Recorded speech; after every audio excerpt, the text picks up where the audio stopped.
I just want to welcome you all back to our Vibrant Club workshop today. Thank you for spending the morning with us. And we definitely appreciate your time and also your talents to Rotary.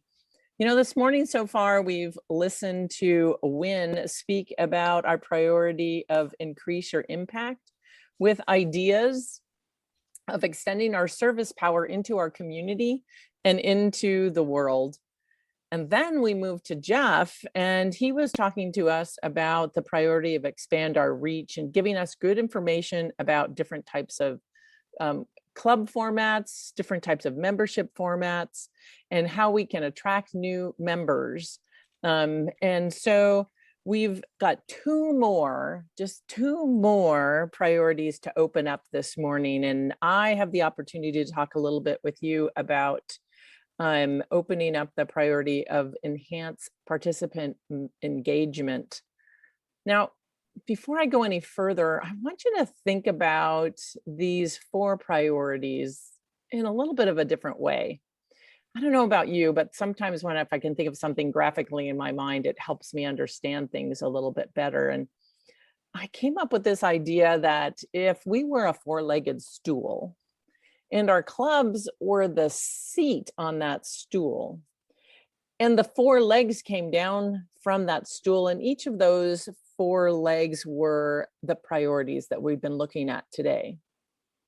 And I don't know about you, but I actually teach a class, and in one of my classes, I have a stool that not all the legs are of equal distance. And so it's a little wobbly at times when I sit on that stool. And it made me think the other day as I was wobbling, feeling like there was an earthquake happening in our school building, that maybe there's something to this about looking at all of these four priorities and having them looked at so that we can see how we can enhance and strengthen our clubs to become more vibrant. And if we look at all of it all the time, then we're going to keep them all on the same level, and our club is going to be sailing strong, as Anita would like us to do, on that water, moving forward, floating well, and having a good breeze in our sail. But when we come to a point where maybe we're not looking at one thing or another, we kind of list. We might have a problem moving. So think about these in that manner of if we look at them to help support us in creating that vibrant club. Now, when we also look at these, we also have to consider that we need to use a different viewpoint. We can't always look at something through our own eyes because we're happy, we're satisfied, we keep coming back. But we also need to look at it from a different viewpoint, from our members' viewpoints. And so that can also help us to understand a little bit more about how these four priorities really do work to support our club and being vibrant to our membership and to our communities at large. So let's continue. Let's look at the idea of enhanced participation, participant engagement. Oops, now I've run into a problem. Hold on.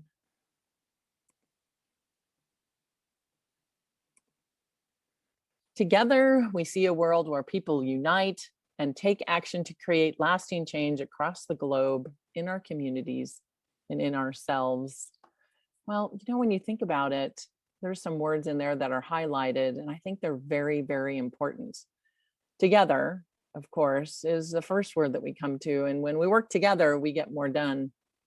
People, well, that's who we want to be working with, are other people. I don't have a dog or a cat anymore, but when I did have them, they were great personalities to be with. But boy, after this year, I really understand that people are where I need to be, and to be having that opportunity to exchange with them. So together, a group of people can create change. So that is so true. But I think I want us to think about how we create change in our clubs so that we're supporting each other in the best manner we can possibly do. So that would enable us to look at some ideas about maybe when we were talking, Wynn had mentioned Ravi's statement about projects that change lives.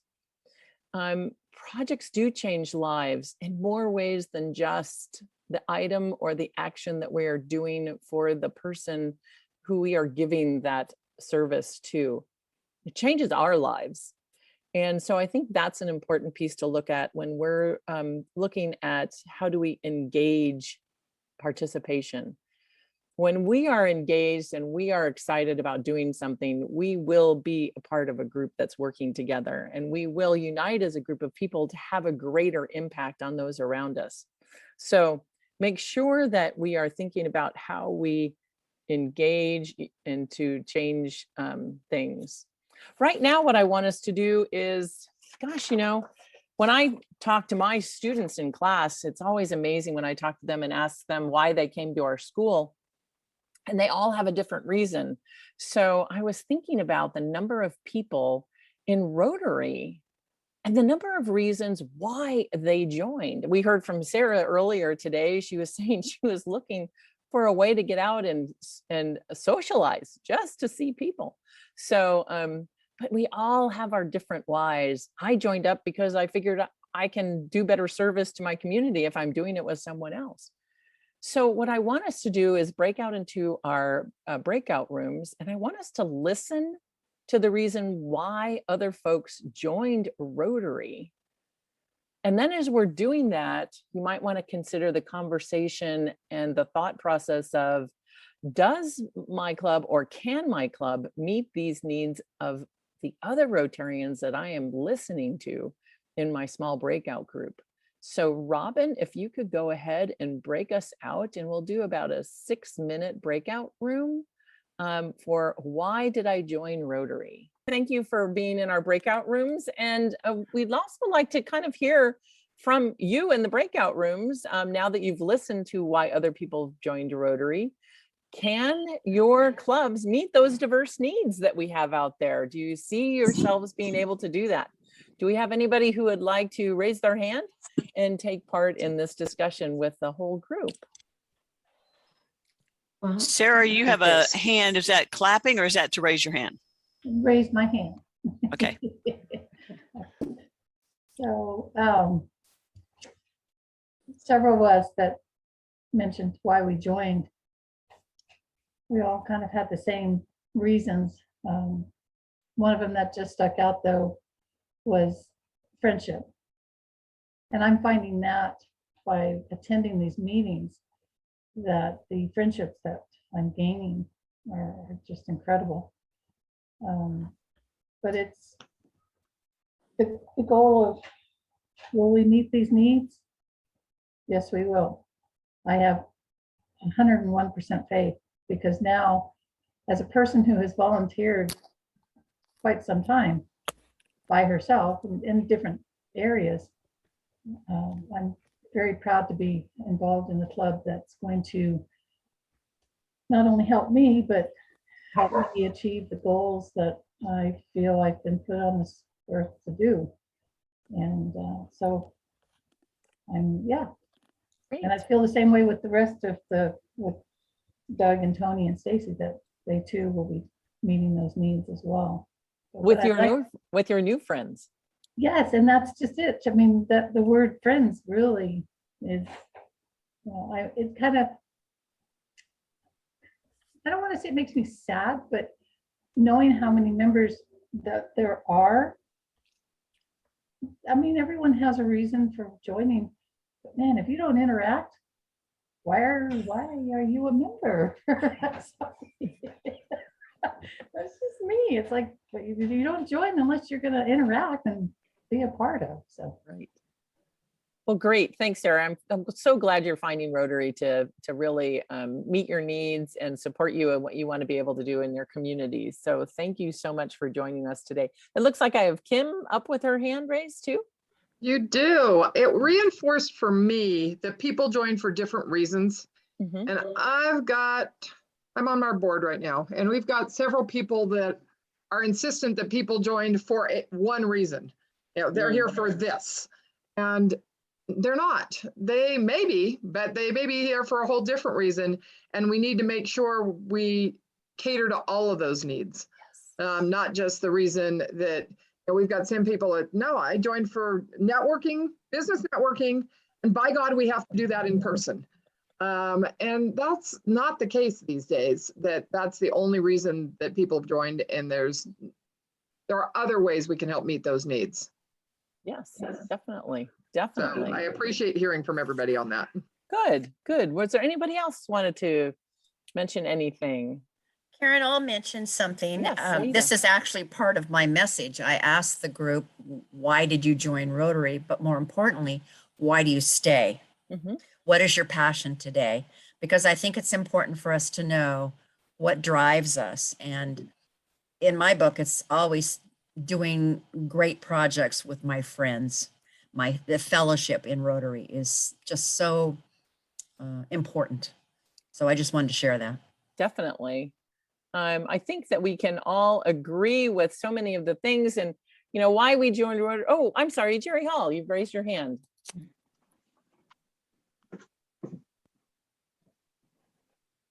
There you go. Here we go.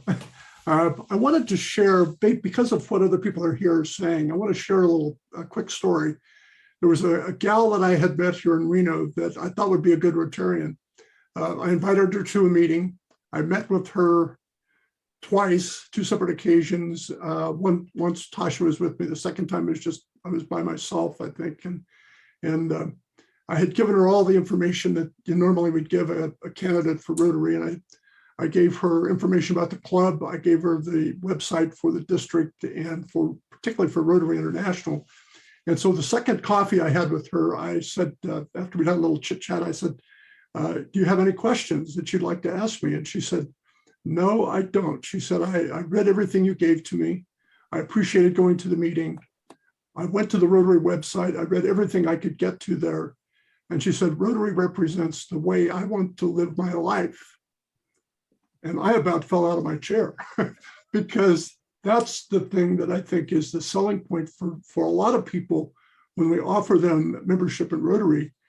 For many people, it is part of how they want to live their life. But this gal just laid it out for me in a perfect way. And I don't think I've ever heard anyone respond to my question that way, certainly. And I tell that story for a reason, because I think there are some things in Rotary that can make people's lives more meaningful, and they will feel the happiness that was mentioned a few moments ago. So that's my story. Thank you.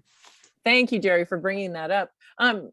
Siegel and Gale actually did a study back in, I think it was 2013, 2014, and kind of came up with some reasons why people join Rotary, but also why people stay.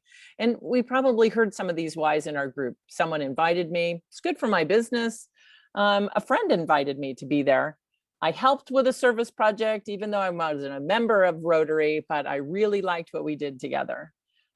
Looking to do service in my community, so I found something, a passageway to do that. Or I was involved with Rotary youth programs in some way, shape, or form, and now I want to give back to what it gave me in my life. So I think there's so many different reasons why. We also see that in the Siegel and Gale study that one of the main reasons why people stayed were the friendships, the bonds, those relationships that we create with people when we work shoulder to shoulder in doing things to support and serve our communities, not only here at home, but also across the world.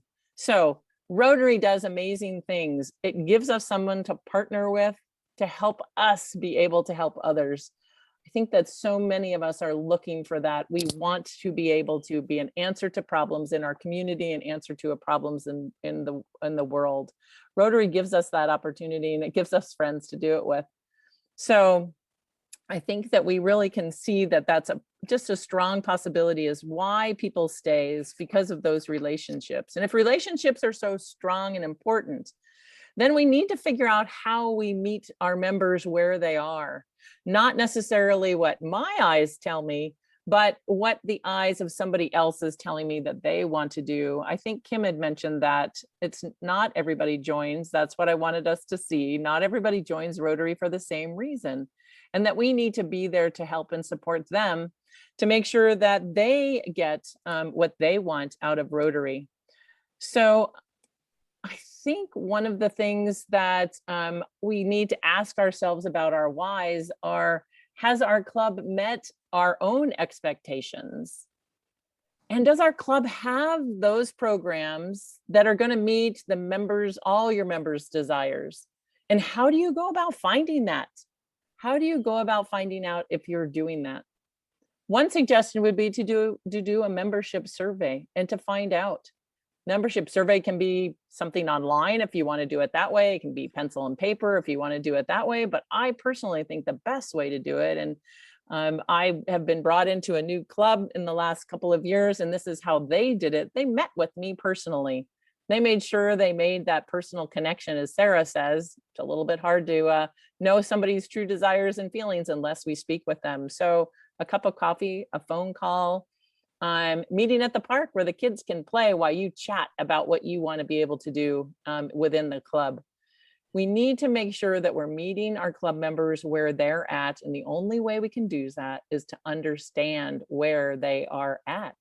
Whether it's a young family that you'd love to have join your Rotary Club, or one of those longtime members who you maybe haven't seen in a while, or if you have seen them, they've been a little bit quiet.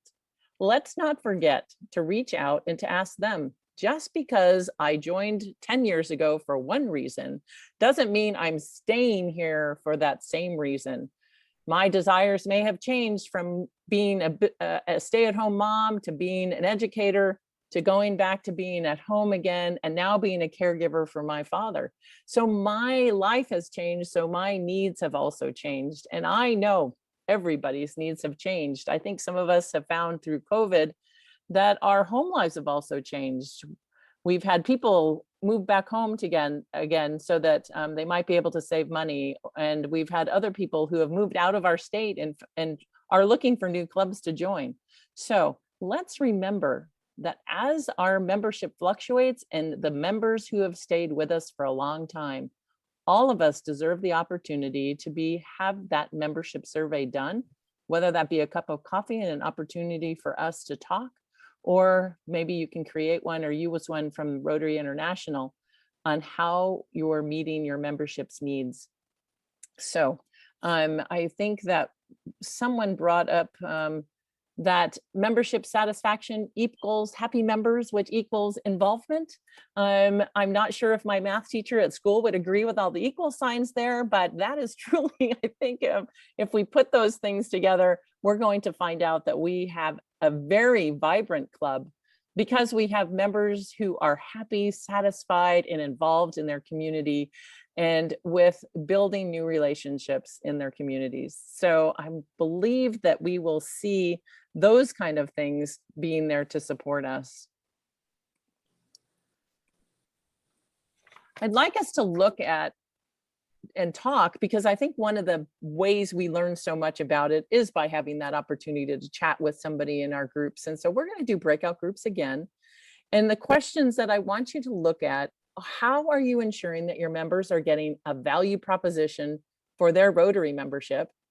Think of it like you've just joined the gym. And are we fulfilling that need at the gym, or did we waste our money on that membership? How do we go? How do we make sure we bring those people to keep coming back and involved in what we're doing? So our members are really our clients. So how are we keeping them coming back? Are we having great socials? Something that we don't always think about as we're getting back together: is the food good? Is our area clean? All those things I think are real important. Are we doing things that our clients, our membership wants to do? And am I willing to share my Rotary experience with those closest to me, with my colleagues, my other teacher friends that I have, with my best friend from high school? Do I want them to be a part of Rotary? Or am I reaching out to them to also give them the slice of Rotary that they could also enjoy? So if you would mind, we would like to put you out into breakout groups. I think we'll probably do maybe 7 minutes. Worked out well for the last one. I think that maybe okay, great. I see a couple of thumbs up there, so thank you. We'll go ahead and do about another 7 minutes. So we're looking at value proposition for those who have their Rotary membership. How do we keep those people coming back? And are you willing to share Rotary with others? So Robin, if you could go ahead and put us into breakout groups. Welcome back. Welcome back. I hope you enjoyed your time together in your breakout rooms. I think that we can take one or two people to maybe give us a little idea of what you came back with from, are you able to meet that value proposition for your members? And it looks like I've got Kim with her hand up. Karen, thanks. I volunteered to report out for our group. And I think the important part of our discussion was making sure that groups still met during COVID and making it fun and engaging when you did. A lot of those were obviously by Zoom. And remembering that Zoom can engage people, I mean, not only engage the people who've been in your meetings routinely, but can engage the older members of your club that maybe can't get there anymore, but would love to still see everybody and be involved. And then younger members, inviting younger members in who maybe can't make a meeting in the middle of the day if you are meeting in person, but can make it by Zoom sitting at their desk. Definitely, definitely. So many of our members have such diverse needs that we need to make sure we are meeting them where they are. And that's definitely what Kim is talking about. I don't see any other hands raised. Lois has got her hand up. Okay, great. Lois. Well, a couple things that we shared were just really reaching out to members who maybe haven't come back and really letting them know they're missed, we want you to come. That has worked well for me. And then the value of our programs is incredibly important for folks wanting to be there and feeling that they get not just friendship, but value from our meetings. Yeah, definitely. Good thoughts on those, Lois. Thank you so much. Here, a lot off to the side on my slide or some other ideas. I just want to point out a couple of them. This idea of share the work, get people involved, spread the wealth around. We can't do everything on ourselves. We need to make sure that we're inviting those people in and giving them a reason to be there, not just to sit and take up a space when they're coming to lunch, but share the work, make sure that everybody is involved and being a part of that.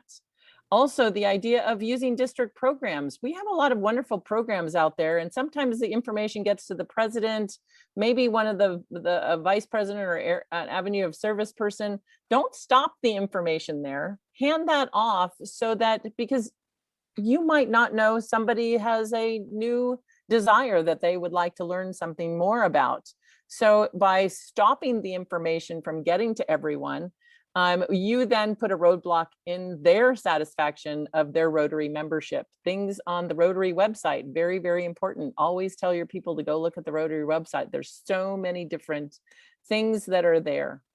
One of the things that I think we're always looking at is leadership within our group. And I think we've mentioned a couple ways that we can make sure that we're supporting those who want to take on leadership. I think that we need to consciously develop strategies within our own clubs about how we're going to support others and allowing them to have leadership pieces of our clubs. And it doesn't mean that they have to just be the club president. There are so many other things our club needs to do, and we need leaders in each of those spots in order to make them happen and take a little bit off the shoulders of the president so that everybody is having that opportunity. We're giving them a reason to be involved. We need them to be involved. So developing those strategies of delegation for those who are in leaderships of areas of our clubs. Using the RI Learning Center. We have a couple of things on the IR Learning Center right now for you to look at. And I know that some people are frustrated because they have a problem getting to the IR Learning Center. You need to log on to the IR website, My Rotary. You need to use your email address and your password to log on in order to be able to watch those videos. It's just one of those privacy things that they won't let just anybody in. You have to be a member of Rotary. So make sure that you're using those. And there's some in there. Toastmaster ones are wonderful. I even show them to some of my students about how to speak to a group. So let's always use that. We also have District 5190 leadership. Oh, I've just lost my screen share. No, it's still on. Yeah. Okay, I've lost my screen share. Um, Okay. So we have a district leadership seminars that are happening with Gail Ellingwood and Roberta Pickett running those. We have a myriad of things that go on that help support developing leaders, not only within our clubs, but also developing leaders to help us within our district areas. We're always looking for people to help support us in putting on web workshops like these. And we're always having so many programs that we need people to come step forward and have opportunities to be a part of those, but also the leadership development that's also involved with doing things through the website. So please make sure that you take advantage of that and look for those things to help build the leadership. Now, I want you to think about just one thing. This is a brain exercise. So far, we've talked about 3 of those strategic priorities so far this morning. Are you seeing where they all work together? Are you seeing when we're talking about enhancing participation, we've also talked about how to expand our reach and how to impact others around us. And we will, of course, be talking about increasing our ability to adapt. So I think that we have those opportunities. We just need to make sure we're taking advantage of those and seeing how all these things fit together to support one another. And by having a vibrant club, we are supporting those attributes that our club members are asking us to do for them. So take those strategies, and if you take those strategies, you can move them into action. And that action is where we really cement the feeling of wanting to be there, of making sure that I want to go to that meeting every week to be a part of it. So that kind of brings us to my last piece that I want to talk about. I want to talk about how do we create that welcoming environment. So, and what does a welcoming environment look like? So I ran through a couple of ideas after talking to a few people offline about what they think of as a welcoming environment. And let's see how many of these you can do with your group. Do you have greeters to help people find their rooms? Do you have signage that helps you get there? Do you have a membership who supports your visitors and guests as they come in, or even online as they come in? And to make sure that if they're in person, they're sitting with a table that's going to bring them in and talk about Rotary and make sure they feel comfortable. Is your meeting space clean, neat, accessible, clean bathrooms, making sure those things that we all look forward to are there. Maybe you're not even meeting in a brick and mortar building. Maybe you're meeting at the park. Does the park have the facilities? One for families to be involved, picnic tables, bathrooms, play equipment, and those kind of things. Be proud of your accomplishments is one way of being welcoming. Showing what we do to other people is very, very important. Meet people where they are. We can't all be in person, not right now, unfortunately. So don't forget your hybrid meetings, or if you have to, go to full Zoom meetings, but make sure that we are there meeting people where they are. Make sure you're passing on that information. Like I said, don't hold information up that comes to you. There's probably someone in your club that really enjoys those kind of things. We have our new not our new avenue of service, but our new area of focus.